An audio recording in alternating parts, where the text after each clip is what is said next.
Saison 1, épisode 4. L'islam et ses contradictions. Entre spiritualité, lois humaines et dérives politiques. Introduction. Une religion universelle, mais plurielle. L'islam est aujourd'hui la deuxième religion la plus pratiquée au monde, avec plus d'1,5 milliard de fidèles répartis sur plusieurs continents. Né au 7e siècle dans la péninsule arabique, il s'est rapidement imposé comme une puissance spirituelle, culturelle et politique. Le message du prophète Mahomet, transmis à travers le Coran, est présenté comme une révélation divine, parfaite et définitive. Pourtant, dès les origines, l'islam a été traversé de contradictions profondes, entre messages spirituels et pouvoir temporel, entre universalité et diversité culturelle, entre textes sacrés et interprétations humaines. Ces contradictions sont toujours visibles aujourd'hui. Elles façonnent les pratiques des croyants, les lois des États et les débats internationaux autour de la modernité, des droits humains et de la place de la religion dans le monde globalisé. Partie 1. Les fondements. Coran, Sunna et Hadith. Au cœur de l'islam, il y a le Coran, considéré comme la parole littérale de Dieu. Contrairement à la Bible, qui est un recueil de textes écrits par des hommes inspirés, le Coran est perçu comme dicté directement par Allah au prophète Mahomet à travers l'ange Gabriel. Cette sacralité absolue rend chaque verset immuable et non négociable. Mais en réalité, la pratique de l'islam ne repose pas uniquement sur le Coran. Les musulmans s'appuient aussi sur la Sunna, les traditions du prophète, ses gestes, ses paroles, ses silences, les hadiths, récits rapportés par ses compagnons et compilés plus tard. C'est là qu'apparaissent les premières contradictions. Les hadiths, pourtant essentiels pour définir la prière, le jeûne ou les lois familiales, ont été transmis oralement pendant des décennies avant d'être écrits. Leur authenticité a toujours été discutée. Certaines versions se contredisent et des écoles entières se sont construites pour trier les bons des faibles ou inventés. Une religion censée être parfaite se retrouve donc à dépendre de textes humains, transmis, modifiés et interprétés. Partie 2. Les divisions internes, sunnites, chiites et écoles juridiques. Dès la mort du prophète Mahomet en 632, une question centrale a déchiré la communauté. Qui doit diriger la Ummah, la communauté des croyants? Une partie a soutenu Abu Bakr, proche compagnon du prophète, naissance du sunnisme. Une autre a défendu Ali, cousin et gendre du prophète, naissance du chiisme. Cette division, vieille de 14 siècles, structure encore aujourd'hui le monde musulman. Sunnites et chiites s'opposent théologiquement, politiquement et parfois militairement. À l'intérieur même du sunnisme, d'autres contradictions apparaissent avec les 4 grandes écoles juridiques, hanafites, malikites, chaféites, hanbalites. Chaque école a ses règles, ses interprétations, parfois incompatibles entre elles.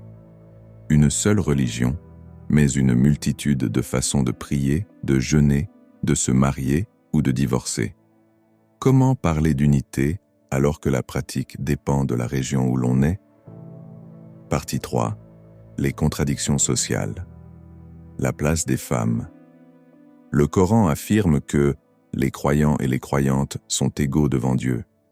Mais dans la pratique, beaucoup de sociétés musulmanes imposent aux femmes une position d'infériorité. Polygamie, héritage réduit de moitié par rapport aux hommes, obligations vestimentaires strictes.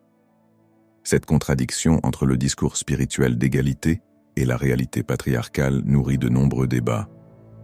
La liberté religieuse. Un verset célèbre affirme « Nulle contrainte en religion ». Pourtant, dans plusieurs pays, l'apostasie, abandon de l'islam, est punie de mort. Des penseurs musulmans modernes tentent de concilier ce paradoxe, mais le fossé entre texte et pratique reste immense. L'alcool et la sexualité. Le Coran interdit l'alcool et encadre la sexualité dans le cadre du mariage. Pourtant, dans de nombreux pays musulmans, la consommation d'alcool existe largement, souvent clandestine, et la prostitution est une réalité. Là encore, contradiction entre l'idéal et la réalité sociale. Partie 4. Les contradictions politiques. L'islam se présente comme une religion universelle, transcendant les frontières et les cultures. Pourtant, dès son expansion, il a été instrumentalisé par des empires, des dynasties, des rois et des califes. Le califat omeyyade, puis abbasside, mélangeait foi et conquête militaire. Aujourd'hui encore, l'Arabie saoudite, l'Iran ou la Turquie brandissent l'islam pour justifier leur politique intérieure et extérieure. Contradiction majeure. Une religion censée apporter paix et justice devient un outil de pouvoir, de contrôle et parfois d'oppression. Partie 5. Les contradictions modernes. Face au monde contemporain, l'islam est confronté à de nouveaux dilemmes. Science versus religion, théorie de l'évolution, recherche médicale, intelligence artificielle, droits humains, égalité homme-femme, liberté sexuelle, liberté de conscience, démocratie. Peut-on séparer religion et politique alors que l'islam est pensé comme un mode de vie complet? Dans certains pays, comme la Tunisie ou l'Indonésie, on cherche un islam réformé, compatible avec la modernité. Ailleurs, comme en Arabie saoudite ou en Afghanistan, une vision ultra-rigoriste s'impose.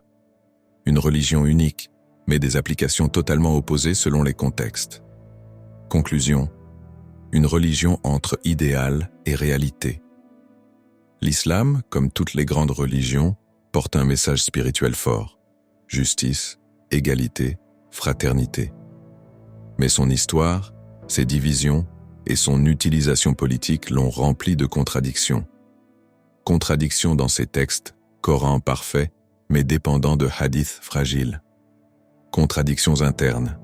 Sunnites, chiites, écoles juridiques divergentes. Contradictions sociales, égalité prêchée, mais inégalité pratiquée.